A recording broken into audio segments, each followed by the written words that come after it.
Setiap aksi menghasilkan reaksi. Tapi, dari manakah aksi berawal? Well, let's talk about it. Karena dalam Poria, semua aksi bisa diceritakan.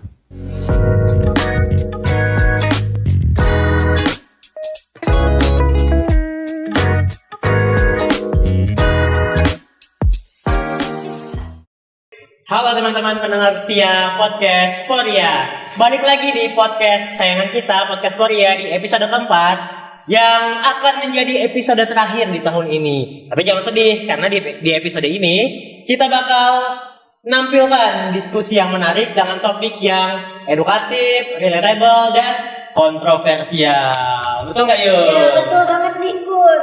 Nah di episode kali ini kita akan membahas topik yang sangat panas nih di kalangan mahasiswa, apalagi di kalangan organisasi kemahasiswaan, yaitu kaderisasi dan kepemimpinan. Bener banget Yulia. Kenapa nih jadi selalu topik panas di kalangan mahasiswa?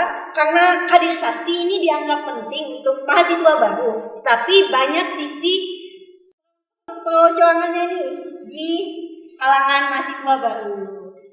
Peloncoan ya maksudnya ya? Betul sekali. Jadi ada beberapa sudut pandang terkait kaderisasi. Salah satunya sudut pandang negatif. Sudut pandang negatifnya salah satunya karena adanya perpeloncoan. Padahal dalam pelaksanaannya kaderisasi tentunya punya tujuan yang bagus. Tapi dalam penerapannya ada sedikit penyelewengan oleh beberapa pihak yang bikin kaderisasi ini jadi nggak bagus lagi. Misal ada perpeloncoan dan bullying. Nah untuk memahami lebih dalam tentang kaderisasi dan kepemimpinan, di sini kita akan mengundang narasumber spesial nih, yang tentunya sudah berpengalaman dalam hal kaderisasi dan kepemimpinan. Ya nggak nih Kun? Betul sekali. Narasumber yang pertama ada Bang Sultan Putra Ansyifa. Halo. Gimana kabarnya Bang? Baik Bang? Alhamdulillah baik. Jadi Bang Sultan ini adalah seorang mantan wakil ketua Himpunan Mahasiswa Teknik Kimia. Beliau juga demisioner Himpunan Mahasiswa Teknik Kimia selama 2 periode. Jadi sepak terjangnya cukup bagus di himpunan kita dan sangat cocok dan relate dengan topik kita di pada episode kali ini. Dan narasumber kedua kita yaitu Bang Rangga Dwi Hendrawan. Ya, Gimana nih Bang kabarnya? baik sekali. Baik ya. Jadi Bang Rangga ini merupakan Ketua Himpunan Mahasiswa Teknik Kimia periode tahun 2024. Tahun ini nih guys. Jadi kita kan tahu nih pandangan dari seorang pemimpin kita nih untuk kaderisasi dan juga kepemimpinan. Betul sekali. Oke. Kayaknya biar lebih cepat nih, kita langsung masuk ke sesi diskusi aja kali ya. Oke, kita mulai dari satu topik yang sangat kontroversial nih Bang. Kita sering kali dengar kaderisasi di kampus-kampus nih, yang sering didengar tuh cuma tentang perpeloncoan aja nih Bang. Di praktik-praktiknya malah bahkan ada yang mengarah ke intimidasi tuh Bang. Kita sering dengar cerita mahasiswa baru yang kadang tertekan sama proses kaderisasinya. Nah, terus bahkan kadang melibatkan tindakan-tindakan yang nggak pantas lah Bang ibaratnya tuh. Nah, menurut Bang siapa dulu ya? Bang Rangga deh. Menurut Bang Rangga gimana nih Bang pandangan Abang terkait adanya perpeloncoan dalam kaderisasi? Boleh nih share pendapatnya. Perpeloncoan ya? Nggak tahu sih, aku nggak pernah di kader perpeloncoan soalnya. Kalau menurutku kalau ada orang yang nganggapnya itu perpeloncoan lo kayak anggap apa sih? Bukan perpeloncoan Bang. Apa ya bagusnya disebutnya? Penyelewengan kali ya? Bukan juga. Bukan juga. Iya, kayak sebenarnya bagus aja, ada tujuannya gitu. Nah, masing-masing tuh ada tujuannya masing-masing dan ada proporsinya masing-masing. Nggak semua yang dipandang sama mahasiswa baru tuh sebuah perpeloncoan gitu. Itu sebenarnya ada tujuannya gitu. Nah, nanti entah kalian waktu di KP, entah kalian nanti waktu di dunia kerja atau nanti menginjak di semester atas lagi gitu. Nah, itu menurutku kayak membantu aja sih. Kalau ada yang perpeloncoan tapi di luar dari hal yang wajar loh, menurutku itu kurang etis aja sih. Kayak sebenarnya pengkaderan itu kan tujuannya untuk mengkader atau membuat yang awalnya mahasiswa baru, anak-anak SMA nih menjadi mahasiswa yang benar-benar mahasiswa gitu loh, cara menghubungi dosennya atau apanya gitu. Jadi melatih attitude kayak gitu ya Bang? Iya, betul sekali. Oke, berarti harus selaras sama tujuan awalnya ya Bang? Iya, benar sekali. Iya, betul sekali. Kalau selaras pasti tujuannya bakal bagus ya, benar nggak Yul? Iya, selaras kayak pemirah kita tahun ini. Mantap.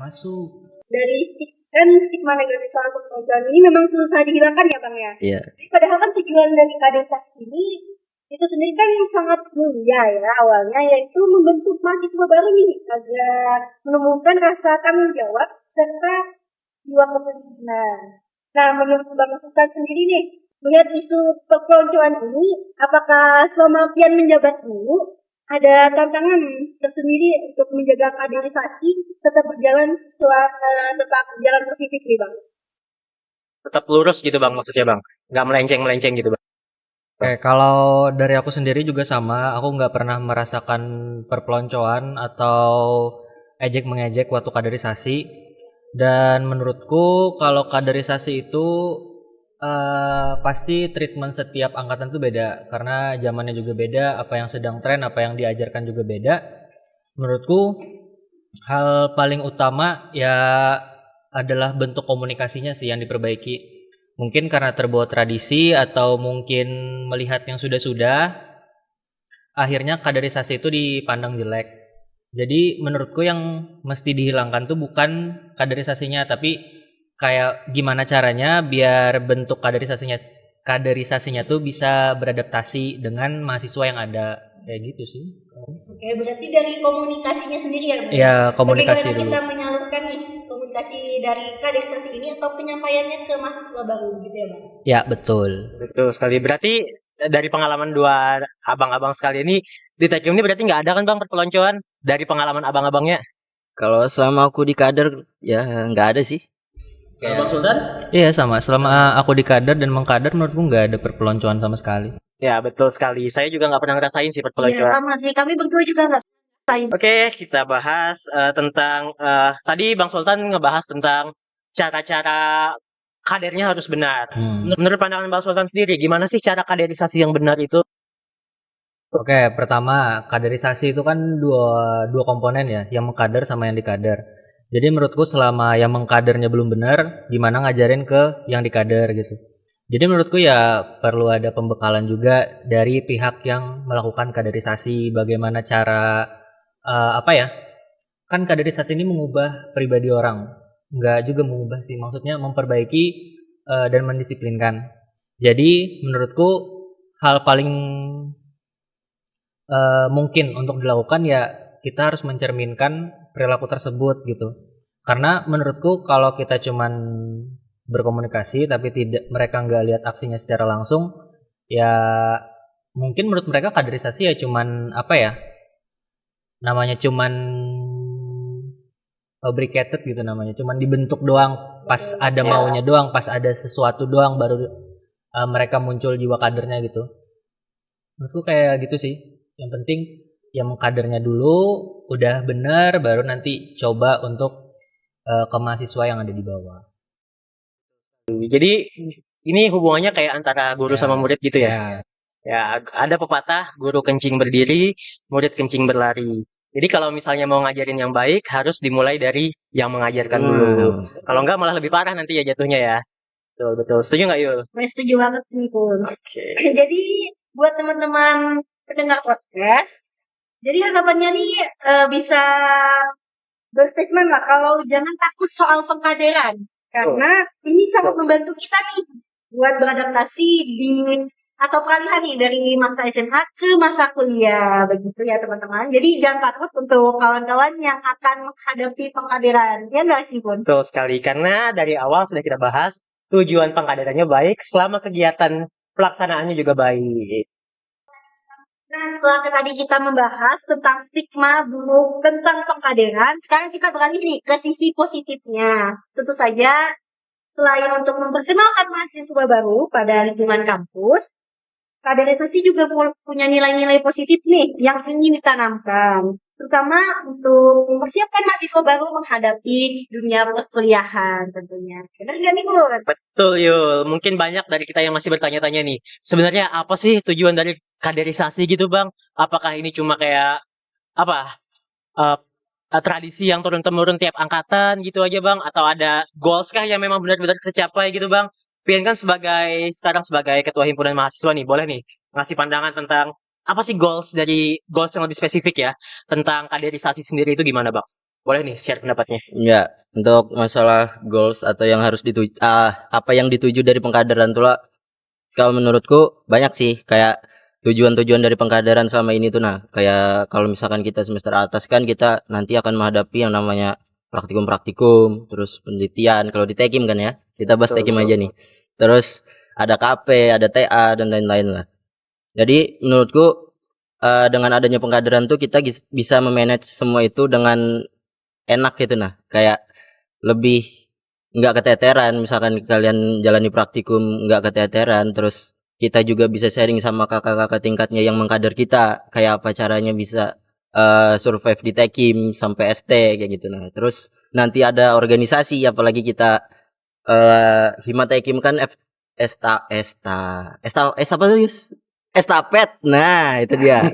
Nah, jadi Himatekim itu kan estafet. Jadi setiap angkatan tuh akan merasakan yang namanya megang Himatekim gitu nah. Betul, betul, Jadi betul. kalau kalian nggak di kader terus nggak tahu apa itu Himatekim ya bakal kesusahan nanti di atasnya.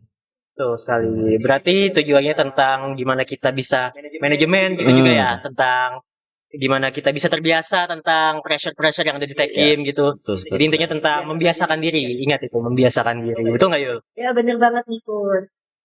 Nah jadi ini kita nih kepake ya soft skill-nya gitu. Ya, soft skill. Nah. Karena karakternya dibentuk di situ. Dari pengkaderan itu membentuk karakter kita. Ya, dan menurut Bang Sultan sendiri nih, nilai paling berharga menurut Ian yang berdampak dalam kehidupan sehari-hari setelah dari pengkaderan sendiri itu gimana? Oke, kalau ditanya nilai paling berharga setelah pengkaderan, kalau aku pribadi mungkin tata krama sih.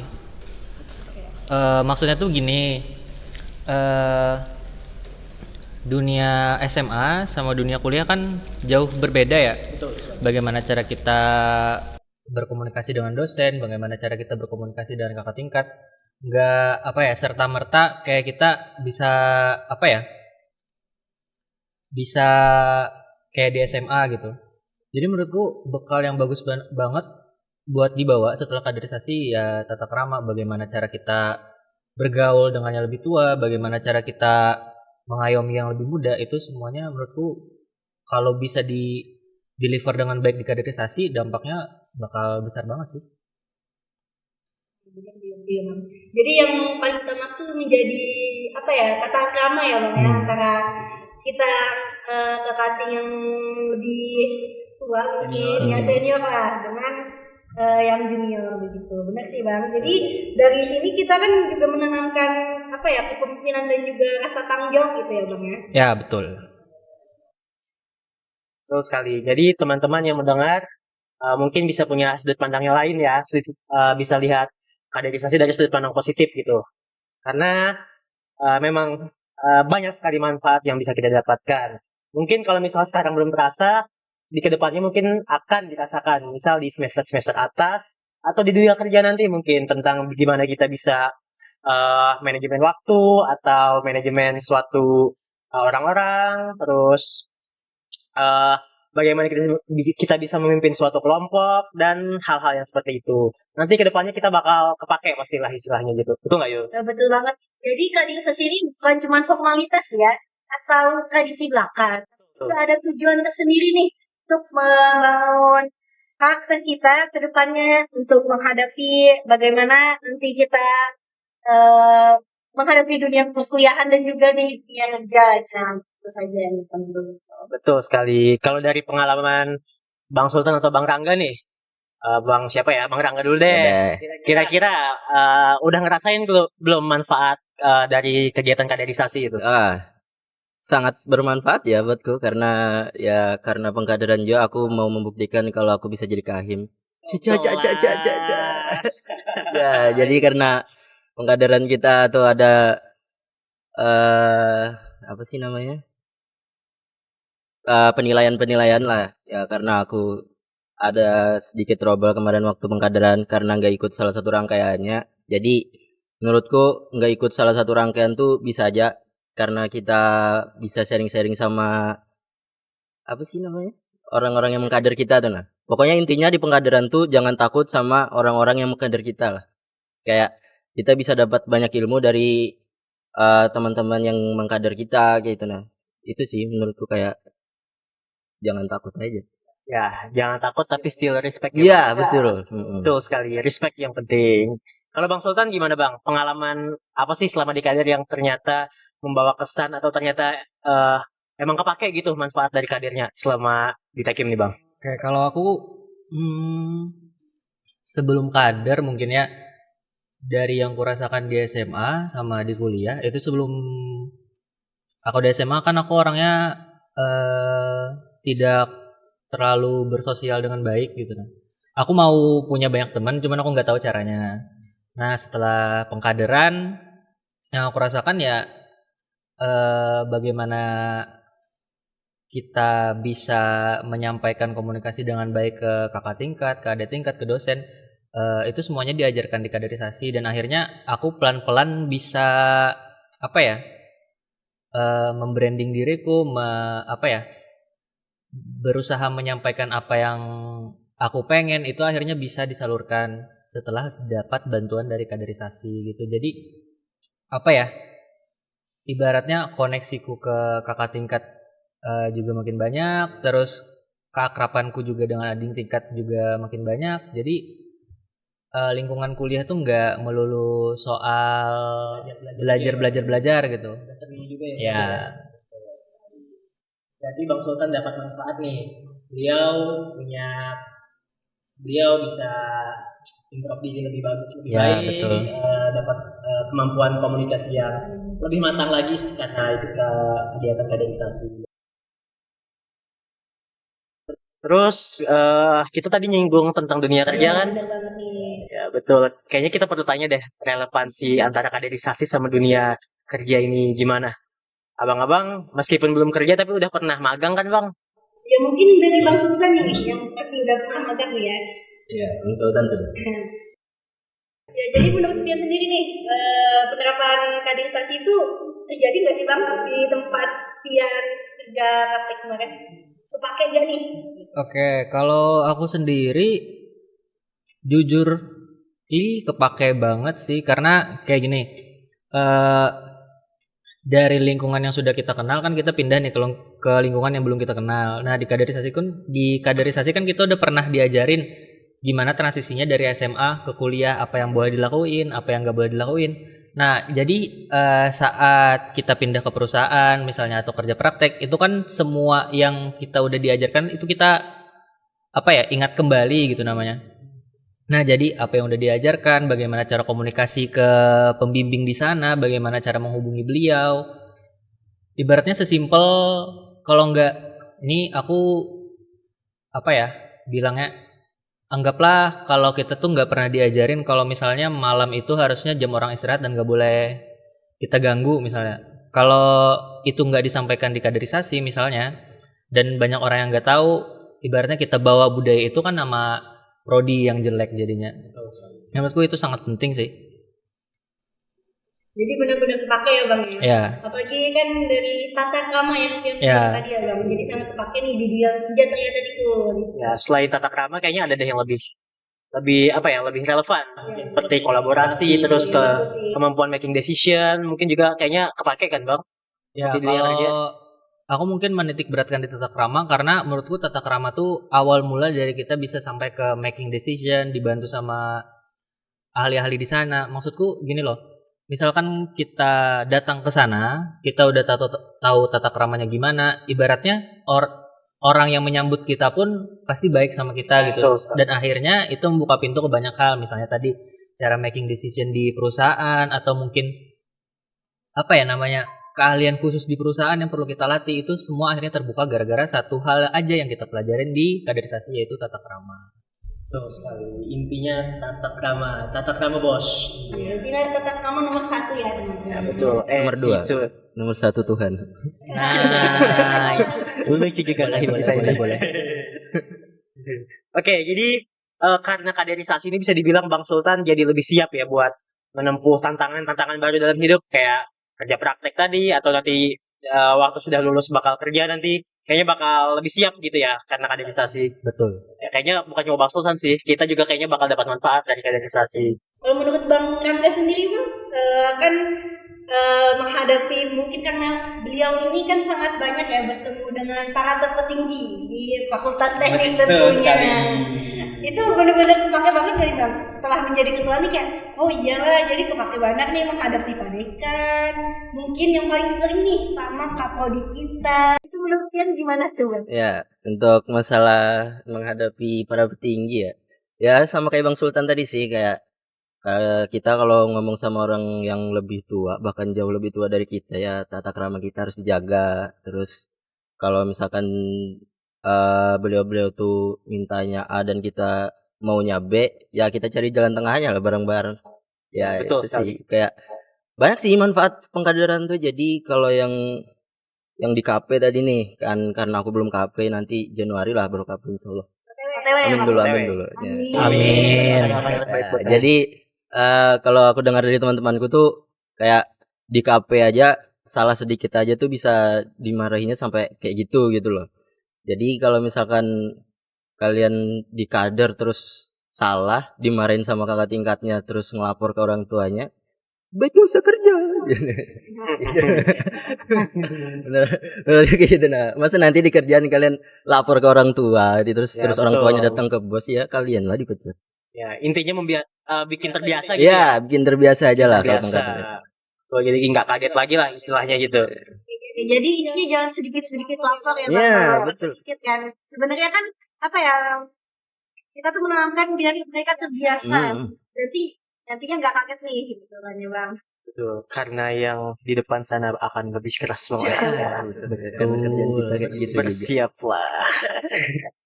Betul sekali. Jadi kaderisasi ini bisa kita jadikan sebuah apa ya? Investasi juga mungkin ya. Investasi agar diri menjadi lebih siap untuk dunia kerja, dunia di depannya nanti lah, di masa depan tentunya bakal banyak tantangan-tantangan yang lebih rumit, lebih berat dari yang kita hadapi sekarang. Jadi semoga teman-teman bisa tahu nih dari sini kalian bisa tahu nih. Jadi Betul. tujuan pengkaderan itu apa aja gitu dan kepakainya di mana aja gitu. Betul sekali. Jadi jangan kita pandang negatif terus. Ya benar, ambil sisi positifnya. Ya, betul sekali. Oke, selanjutnya kita masuk ke topik terakhir kita mungkin ya. Tentang apa sih hubungan antara kaderisasi sama kepemimpinan, Bang? Nah, jadi banyak yang bilang bahwa kaderisasi ini menjadi satu proses buat mematangkan seseorang nih, Bang. Buat bisa punya jiwa pemimpin di masa depan. Itu kira-kira benar gak sih, Bang? Menurut Bang Rangga deh, sebagai kahim sekarang. Ya, karena aku yang sudah menjalani beberapa kaderisasi, mulai dari kaderisasi dari universitas, fakultas, dan prodi, menurutku kayak lebih apa ya?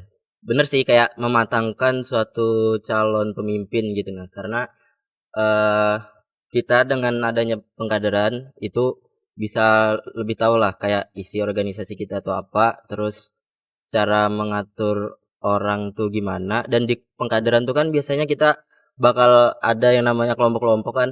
Nah, gitu pasti kita dilajari juga caranya jadi pemimpin suatu kelompok gitu. Nah, apalagi nanti kalau sudah jadi pemimpin yang lebih tinggi kayak pemimpin himpunan atau pemimpin BEM atau BEM Unip dan lain-lain, itu sangat membantu sih. Tapi pasti prosesnya panjang kan, Bang? Gak mungkin seinstan itu kan buat bisa apa ya, punya feeling jadi pemimpin. Iya sih. Gimana bisa memimpin gitu pasti punya proses-proses panjang. Itu harus lihat sih kayak orang-orang yang mau dipimpin nih mau nggak dipimpin sama kamu juga gitu. Betul sekali. Jadi prosesnya nggak cuma lewat kaderisasi tapi juga perlu pembiasaan lain. Iya. Kaderisasi tapi jadi salah satunya ibaratnya. Iya, betul sekali. Betul sekali, Yul. Kalau Bang Sultan gimana nih, Yul? Kita tanya apa nih, Yul? Ya kalau Bang Sultan nih, mungkin pelajaran terbesar yang selama ini Bang Sultan dapat nih dari pengkaderan dan juga menjadi pemimpin. Lagi Bang Sultan kan menjadi wakil ya tahun lalu ya, demisioner wakil ketua himpunan. Jadi menurut dia nih tantangan-tantangan tersendiri itu apa aja sih Bang dari hubungannya antara kaderisasi dan kepemimpinan? Banyak kan sih, Bang? Mancing-mancing ini. Oke, kalau pelajaran paling berharga mengenai kaderisasi tadi ya tata krama, itu sudah pasti menurutku. Karena dari sana itu kita bisa membuka jalan untuk lebih akrab dan dapat informasi yang lebih banyak lagi dari situ. Terus kalau masalah kepemimpinan tadi korelasinya ya? Ya, betul sekali. Oke, kalau selama aku menjabat, mungkin benar kata Rangga tadi, kaderisasi itu menjadi salah satu faktor yang dapat membantu kita untuk menjadi seorang pemimpin. Kalau menurutku, kalau ditanya arti seorang pemimpin apa, ya orang yang dapat menginfluence lah ibaratnya. Orang yang dapat membuat orang lain percaya kalau dia bisa melakukan sesuatu gitu. Dan komponennya kan ada 3 sebenarnya. Si pemimpin itu sendiri, orang-orang yang dipimpin, sama tujuan gitu. Selama orang yang paling tinggi ini bisa membuat orang-orang di bawahnya atau mungkin orang-orang yang ia bawahi ibaratnya, nggak apa ya bahasanya kalau di bawah itu yang dia pimpin lah ibaratnya, bisa untuk bergerak dengan tujuan yang sama, menurutku dia sudah berhasil jadi seorang pemimpin. Tapi sebelum sampai di sana, nah di situ menurutku peran kaderisasi yang bikin kita membantu.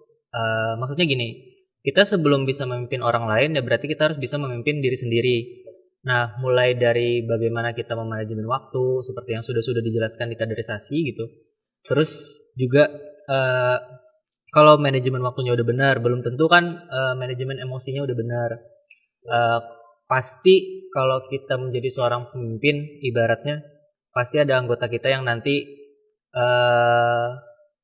bisa bikin urat saraf naik misalnya, atau bikin emosi naik gitu kan. Itu tergantung lagi bagaimana cara kita memanajemen. Apakah kita mau marah di situ atau kita mau membahas itu dan menurunkan ego sedikit nih buat nurunin emosi gitu. Nah, maksudku dari sana aja itu udah berkaitan sama yang aku bilang dari aksi tadi, gimana seorang pemimpin itu kan menginfluence, dan menurutku cara paling mudah adalah dengan aksi atau juga dengan feeling gitu loh. Gimana caranya kita nunjukin kalau kita tuh pemimpin. Contoh misalnya waktu rapat, anggap ya di zamanku, ketuanya datang duluan, ketuanya bantu nyiapin perlengkapan, bantu nyalain proyektor, bantu bersih-bersihin dulu, atau mungkin sebelum acara ketuanya udah datang duluan. Itu kan bikin anggota yang lain lihat dan kayak pasti kan bikin gak enak ya, kayak aduh ketuaku datang pagi-pagi nih, masa aku enggak gitu kan. Yang dimana itu kan mempersingkat waktu, dimana kita nggak harus ngasih tahu anggota kita, kamu kerjanya hari ini kurang bener nih, nanti besok tingkatin lagi ya. Kita kan jadinya nggak harus bilang gitu, kita cuman kasih contoh yang baik. Dan itu menurutku yang paling sih di pemimpin, kalau masalah pemimpin ya. Bagaimana cara kita memimpin diri kita sendiri dulu. Kalau diri kita udah bagus, nanti dilihat orangnya bagus, otomatis menginfluence-nya akan lebih mudah gitu. Tujuannya juga akan lebih mudah tercapai karena ya visi misinya sama tadi tuh. Terus itu sudah ya hubungannya tadi itu kaderisasi itu membantu di awalnya bagaimana kita memimpin diri sendiri dulu, baru nanti itu kita tularkan ke orang lain gitu. Jadi sangat banyak nih Bang sebenarnya yang kita dapatkan tuh. Ya, betul. Dari apalagi misalnya ingin memimpin seseorang, jadi kita harus tahu nih, kita nih tindakan kita ini udah benar tuh belum sebelum memimpin orang itu. Jadi contoh ya? Iya, jadi contoh lah ya. Betul sekali. Sama aku nambahkan dikit ya, boleh? Karena aku singgung tadi by action sama by feeling. By action tadi sudah kita beri contoh, kita jadi sosok yang duluan melakukan, jadi nanti ditiru oleh anggotanya. Dan kedua, pasti nanti anggota kita pasti banyak yang capek. Anggapannya habis acara misalnya atau lagi nyusun acara. Nah, di situ peran kita buat ngasih feel kalau dia nggak sendirian gitu. Otomatis kan by action kita udah nih, by feeling juga. Jadinya anggota kita tuh nggak merasa sendirian gitu. Mereka punya orang yang bisa mereka anggap sebagai tempat bergantung gitu. Ya Tuhan anjay.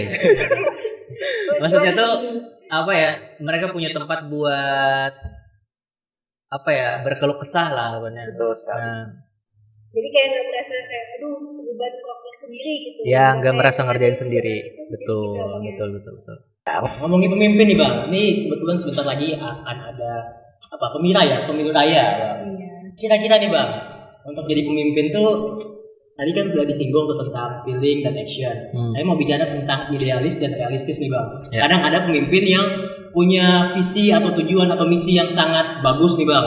Tapi kadang terhalang sama realita. kira-kira porsi yang bagus untuk seorang pemimpin antara idealisme sama realistisnya itu berapa banding berapa nih Bang? Oke, pertanyaan yang bagus nih, pasti Rangga bisa jawab ini.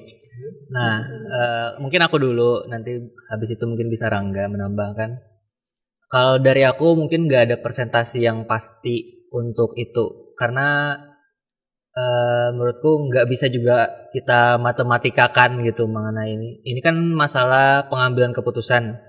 Bagaimana seorang pemimpin punya pendiriannya sendiri dan bagaimana pendiriannya ini dia bawa untuk membawa orang-orang yang ada di sekitarnya untuk mencapai satu tujuan gitu. Dan kadang kan pasti apa yang kita pengen nggak sesuai dengan apa yang ada gitu. Jadi menurutku ketika berbenturan seperti itu, langkah yang baik adalah memikirkan resiko dari setiap pilihan yang ada. Seperti itu dulu. Karena pemimpin kan kerap kali kaitannya dengan pengambilan keputusan. Jadi itu mungkin menurutku kemampuan yang harus dimiliki juga dari seorang pemimpin, yaitu dapat mengambil keputusan dengan baik dengan mempertimbangkan segala aspek yang dapat jadi tolak ukur dia dalam mengambil keputusan gitu. Terus apa tadi? Lagi ada pertanyaan lagi kan? Tentang perbandingan aja sih tentang idealisme sama realistis. Kalau dia punya misi tapi realitanya menghalangi tuh. Nah, ya. Realita gitu Bang, gimana tuh Bang? Ya tadi sih aku bilang kalau punya pendirian tapi terhalang realita ya pasti agak sulit. Cuman ya itu, ambil keputusan yang paling tepat, pikirkan resiko dari setiap keputusannya, yang mana yang siap diambil, ya udah ambil aja. Meskipun ya anggapannya gini, pilihan A dan pilihan B. Pilihan B lebih aman, tapi pilihan A ini kalau berhasil akan dapat gain yang lebih banyak gitu. Dan selama pemimpin itu siap menanggung resikonya, sudah didiskusikan dengan anggotanya siap juga, ya kenapa enggak? Gitu loh. Jadi itu sih menurutku. Indian kan meskipun milih pilihan A yang lebih susah, at least dia dan anggotanya tetap satu tujuan tadi.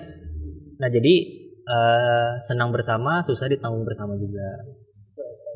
Kalau Bang Rangga gimana nih Bang tentang porsi antara idealisme sama realita? Ya, karena mungkin lah kalau misalkan di Tekim aja ya. Kalau di Tekim itu kan pemimpin himpunan itu dipilih sebelum ada anggota. Ya ibaratnya kayak pemilu lah. Ya, kita ada namanya pemilu rakyat teknik kimia gitu. Jadi kita nggak kayak musyawarah kayak teman-teman teknik mesin dan orma-orma lain gitu. Jadi kalau menurutku visi misi itu bisa dilihat dari sikap-sikap dari mahasiswa Tekim aktif lah yang akan jadi calon-calon anggota kita gitu. Kira-kira dengan idealisme kita yang tingginya segini, apakah dengan proporsi mahasiswa aktif kita yang ibaratnya sibuk ini sibuk itu dan lain sebagainya, kira-kira mampu nggak nanti kita ngimbangin dengan idealisme kita gitu loh. Nah jadi menurutku untuk pemimpin selanjutnya ya itu bisa aja dicek lagi tentang prodi kita nih, kayak gimana sih dosennya, gimana sih mahasiswa aktifnya, gimana sih alumninya, terus gimana praktikumnya, apalagi calon pemimpin kita nanti kan sudah praktikum, terus sudah melewati hal-hal yang lain lah juga, sudah melewati pengkaderan dan lain-lain. Ya menurutku dilihat-lihat aja lagi dan sesuaikan lagi sama idealisme kalian atau visi misi kalian. Itu. Betul sekali. Buat calon pemimpin atau buat calon kahim tahun depan, dengerin lah. Jangan lupa buat daftar kahim. Karena sebentar lagi Pemira Teknik Kimia akan buka pendaftaran. Betul sekali. Jangan golput ya. Jangan kayak. Oke, ini udah berapa lama kita nih bincang-bincang nih? Hampir setengah jam lebih ya kira-kira ya. Sudah mau setengah jam ini. Mau sejam? Asik soalnya. Kan. Lo asik Bang. Asik sendiri. Ya, nggak terasa udah kurang lebih setengah jam nih ngobrol-ngobrol tentang kaderisasi sama kepemimpinan nih Bang. Jadi pembahasan kita kali ini benar-benar mendalam. Udah kayak deep talk nih Bang. Ya udah deep talk. Kalau di chat tuh istilahnya long text Bang Ay. Nah, bujur. Long text namanya. Kalau dry text tuh Ya nggak tahu. Pembahasan ini kayak mendalam gitu nah. Jadi kita bisa dapat kita bisa bedakan antara kaderisasi sama perpeloncoan. Terus kita bisa ambil nilai-nilai positif tentang kaderisasi. Terus juga kita bisa tahu nih relevansi antara kegiatan kaderisasi sama dampak apanya di masa depan kayak di dunia kerja tadi udah kita singgung. Terus sama apa ya? Hubungan antara kaderisasi sama kepemimpinan ini kayaknya tegak lurus gitu ya, Bang. Sangat berikatan sih ya. Berdekatan gitu ya. Ya, untuk pemimpin diingat pesan-pesannya ya harus bisa mengimbangi. Oke, terima kasih banyak nih kepada Bang Sultan dan Sama-sama. juga Bang Ara yang mau berhadir nih pada topik pembahasan kita kali ini, dan juga apa yang buan-buan kalian sampaikan itu sangat relevan dan semoga nanti bisa diterapkan bagi mahasiswa baru. Betul sekali. Amin. Buat teman-teman, semoga setelah podcast ini kita bisa ngambil semua permasalahan atau suatu fenomena dari dua sudut pandang. Jadi bukan negatifnya saja, tapi juga pasti ada sisi positifnya yang bisa kita ambil dari suatu fenomena. Betul nggak? Ya betul banget. Betul sekali. Sekian podcast Korea kali ini. Episode ini merupakan episode terakhir di tahun ini. Jadi bagi teman-teman jangan bersedih, kita akan berjumpa di tahun depan. Jadi stay tune terus di updatean dari Himatekim FTWLN. Betul sekali. Jangan lupa follow, share, like, dan subscribe channel YouTube Himatekim FTWLN. Dan juga jangan lupa dengarkan podcast ini ya teman-teman. Sampai jumpa dan terima kasih. Ya, cut.